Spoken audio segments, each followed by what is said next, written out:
తాకట్లో ఉన్న మీ బంగారాన్ని విడిపించి ఆ రోజు ఆన్లైన్ రేటుకి కొంటాం. Sharma gold company. నమస్తే, వెల్కమ్ టు సుమన్ టీవీ.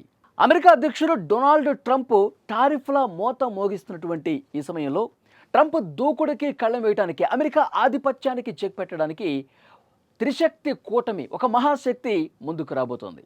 ఇక్కడ మీరు చూస్తున్నారు, భారత్, రష్యా, చైనా, ఈ మూడు దేశాలు కలిసి ముందుకు వెళ్ళబోతున్నాయి. ఈ మూడు దేశాలు కలిసి, ఎందుకంటే అమెరికా ఇష్టం వచ్చినట్టుగా ప్రపంచంలో ఉన్నటువంటి చాలా దేశాల మీద టారిఫ్ల మూత మోగిస్తూ భయపెడుతున్న పరిస్థితి ఉంది. వాళ్ళ ఆర్థిక వ్యవస్థను దెబ్బకొట్టే ప్రయత్నం అమెరికా చేస్తున్నటువంటి నేపథ్యంలో సుంకాల మూత నుంచి బయటపడటానికి సరికొత్త ప్రయత్నం చేస్తున్నట్టుగా కనిపిస్తోంది. మనకే అమెరికానే కాదు, వేరే ప్రత్యామ్నాయాలు కూడా ఉన్నాయి. అమెరికా ఎప్పటికీ కూడా నమ్మదగిన దేశం కాదు అని చెప్పి ఈ ముగ్గురు దేశాలు భావిస్తున్నటువంటి పరిస్థితి ఉంది. ఆగస్టు 31, సెప్టెంబర్ 1 తేదీల్లో చైనాలో షాంఘై సహకార సమైక్య జరుగుతోంది. ఈ సమావేశానికి పెద్ద ఎత్తున ప్రపంచంలో ఒక 20 దేశాలు రాబోతున్నాయి. అందులో ఈ మూడు దేశాలు కూడా కలిసి భేటీలు నిర్వహించి, ముఖ్యంగా అమెరికా ఈ సుంకాల విషయంలో పెద్ద ఎత్తున చర్చ జరగబోతున్నట్టుగా తెలుస్తుంది. ఎందుకంటే అమెరికా ఇప్పటికే 50% టారిఫ్లు విధించింది భారత్ మీద. భారత్ తీవ్ర ఆగ్రహంతో ఉంది. మనకి అమెరికా ఒకటే కాదు, ప్రత్యామ్నాయంగా వేరే దేశాలు కూడా ఉన్నాయి, వాటితో మనం వాణిజ్యం నెరపాలి, అమెరికాకి మనం తప్ప వేరే గతి లేదు అని భావించేటువంటి ట్రంప్కి సరైనటువంటి బుద్ధి చెప్పాలంటే మనం వేరే ప్రత్యామ్నాయాలు, చాలా గట్టి ప్రత్యామ్నాయాలు చూసుకోవాల్సినటువంటి అవసరం ఉంది అని భావిస్తోంది. అందుకే చైనాతో వాణిజ్యాన్ని ఇంకా పెంపొందించుకోవాలని భావిస్తోంది. ఈ సమావేశంలో ప్రత్యేకంగా వీళ్ళ ముగ్గురు భేటీలో దీని గురించే ప్రత్యేక చర్చలు జరగబోతున్నట్టుగా కనిపిస్తోంది. మన దేశమే కాదు, ఇంకా చాలా దేశాలు కూడా, ఇప్పుడు ఇరాన్ కావచ్చు, వియత్నాం కావచ్చు, సౌదీ అరేబియా కావచ్చు, ఇలాంటి కొన్ని కీలక దేశాలు కూడా దీనికి మద్దతు తెలపబోతున్నాయి.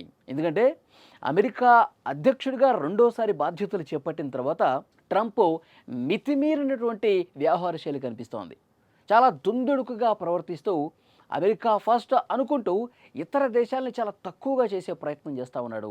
ఇతర దేశాలు ఇబ్బందికర పరిస్థితుల్లో ఎదుర్కొనే విధంగా ఆయన ప్రయత్నాలు చేస్తూ ఉన్నాడు. కాబట్టి అతనికి గట్టిగా చెక్ పెట్టాలంటే ఒక శక్తి ముందుకు రావాల్సినటువంటి అవసరం ఉంది. ప్రపంచంలో ఏ ఒక్క దేశం ఆధిపత్యం ప్రదర్శించకుండా ఉండాలి.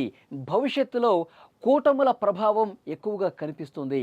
అలాంటి పరిస్థితిని క్రియేట్ చేయాలన్న ఉద్దేశంతో ఈ మూడు దేశాలు ప్రత్యేకంగా సమావేశాలు నిర్వహించి, ఈ సమావేశాల్లోనే ఇలాంటి ఒక ప్రత్యేకమైనటువంటి భేటీలు తీసుకొని కొన్ని కీలకమైనటువంటి వాణిజ్య ఆర్థిక పరమైనటువంటి నిర్ణయాలు తీసుకునే అవకాశం కనిపిస్తుంది. ఇక్కడ ఇంకొక ముఖ్య విషయం, మనకి చైనాతో కొన్ని చిన్న చిన్న ఇబ్బందులు ఉన్నాయి సరిహద్దుకు సంబంధించి. ఈ భేటీలో కూడా చాలా స్పష్టంగా నిర్ణయాలు తీసుకోబోతున్నారు. ఎందుకంటే సరిహద్దు వివాదాలకు సంబంధించి మనం ఏ విధంగా పరిష్కరించుకోవాలి. మొన్ననే చైనా విదేశాంగ మంత్రి భారత్కు వచ్చారు. భారత విదేశాంగ మంత్రి జైశంకర్తో భేటీ అయ్యారు. తర్వాత అజిత్ డోభాల్తో కూడా చైనా విదేశాంగ మంత్రి వాంగ్ యీ భేటీ అయ్యాడు. సరిహద్దు విషయాలతో పాటు మరొక ముఖ్యమైన విషయం, పాకిస్తాన్తో ఫ్రెండ్షిప్ చేస్తోంది చైనా. పాకిస్తాన్ కొన్ని విషయాలు అండగా నిలబడుతుంది. సరే, వాళ్ళు ఫ్రెండ్షిప్ చేసుకుంటే చేసుకుని, కానీ ఈ ఉగ్రవాదం ఏదైతే ఉందో దాన్ని మీరు ఖండించాల్సిందే. పెహల్గాం లాంటి దాడుల్ని ఉగ్రవాదులు ప్రపంచాన్ని వణికిస్తున్నటువంటి ఈ సందర్భంగా పాకిస్తాన్ ప్రేరేపిత ఉగ్రవాదులు భారత్లోకి చొరబడి పెహల్గాం లాంటి ఉగ్రదాడి చేశారు. ప్రపంచం మొత్తం ఖండించింది. సో ఈ షాంఘై సహకార సమాఖ్య వేదికగా పాకిస్తాన్ బుద్ధిని ఎండగట్టాలి. ముఖ్యంగా ఉగ్రవాదాన్ని ఖండిస్తూ మీరు ఒక ప్రకటన చేయాలని చెప్పి మనం డిమాండ్ చేశాం. దానికి అనుకూలంగానే చైనా స్పందించిన పరిస్థితి. సో ఇలాంటి చిన్న చిన్న ఏవైతే ఉన్నాయో వాటిని అధిగమించి మనం స్నేహస్తం అందించాల్సినటువంటి అవసరం ఉంది. అమెరికాకి చెక్ పెట్టాలంటే మన మధ్య ఉన్నటువంటి చిన్న చిన్న పొరపచ్చాలు ఏవైతే ఉన్నాయో వాటిని సరిచేసుకుని మనం అమెరికాకి గట్టి సవాలు విసరాల్సినటువంటి సందర్భం ఇది అని మాట్లాడుకున్నారు. సో డెఫినెట్గా అలాంటి ఒక సానుకూల వాతావరణం కనిపిస్తోంది. రష్యాతో మన ఫ్రెండ్షిప్ ఇప్పటిది కాదు, సోవియట్ యూనియన్ నుంచి మనకి మిత్ర దేశంగా ఉంది రష్యా. అప్పటి నుంచి కూడా ఎవరు ఎన్ని అడ్డంకులు సృష్టించినా, ఆటంకాలు సృష్టించినా రష్యాతో మన ఫ్రెండ్షిప్ సజావుగా ముందుకు పోతోంది. మనం రష్యాతో ఫ్రెండ్షిప్ చేస్తున్నందుకే, రష్యా నుంచి మనం చమురు కొంటున్నందుకే కదా అమెరికా ఈ విధంగా సుంకాలు విధించినటువంటి పరిస్థితి ఉంది. రష్యా యుక్రెయిన్ మధ్య యుద్ధం ఆపాలంటే దానికి భారతే ఆ యుద్ధం చేసే విధంగా ప్రేరేపిస్తుంది. భారతే అసలు దోషి అన్నట్టుగా అమెరికా చెప్తోంది. సో ఇది ఎంత మాత్రము కాదు. సో అమెరికా ఇలాంటి దుందుడుకు స్వభావాన్ని తగ్గించాలి అంటే గనక అమెరికాకి ప్రత్యామ్నాయం ఉంది. అమెరికా లేకపోతే వీళ్ళకి తెల్లారదు, అమెరికా లేకపోతే వీళ్ళకి వాణిజ్యమే లేదు అనుకునే పరిస్థితి నుంచి మనం బయటికి రావాలంటే మనకు అనుకూలమైనటువంటి దేశాలతో వాణిజ్యం, ఆర్థికపరమైనటువంటి అంశాలను పెంపొందించుకోవాలి.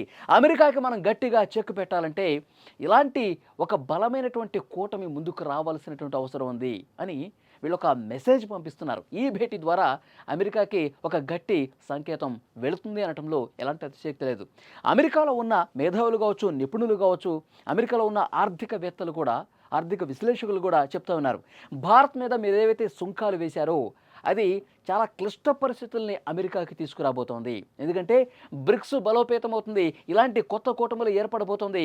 అమెరికా పతనానికి ట్రంప్ తీసుకుంటున్నటువంటి నిర్ణయాలు కారణం కాబోతున్నాయని ఇప్పటికీ కొన్ని విశ్లేషణలు చేస్తూ ఉన్నారు. సో డెఫినెట్గా ఇదొక కీలకమైన పరిణామంగా చెప్పాలి. ఈ 3 దేశాలు కలిస్తే అమెరికాకి ఒక గట్టి షాక్, ఇప్పటికే షాక్ తగులుతోంది. మరి ట్రంప్ ఆలోచన తీరులో ఏమైనా మార్పు కనిపిస్తుంది? ఎందుకంటే ఏ దేశానికి ఆ దేశం ప్రత్యామ్నాయాలు చూసుకుంటున్నటువంటి ప్రస్తుత పరిస్థితుల్లో ట్రంప్ వ్యవహార శైలిలో ఏమైనా మార్పు వస్తుందా? ట్రంప్ ఆలోచన విధానం ఏమైనా మారుతుందా? లేదంటే ఎప్పట్లాగా మొండిగా పోయి తన దేశ ప్రజలతోనే చీవాట్లు తినే పరిస్థితి ఉంటుందా? ఫ్రెండ్స్, మీరేమనుకుంటున్నారు? ఈ 3 దేశాల కూటమి అమెరికాకి గట్టిగా చెక్ పెడుతుందని చెప్పి భావిస్తున్నారా? తప్పకుండా కామెంట్ బాక్స్లో తెలియజేయండి.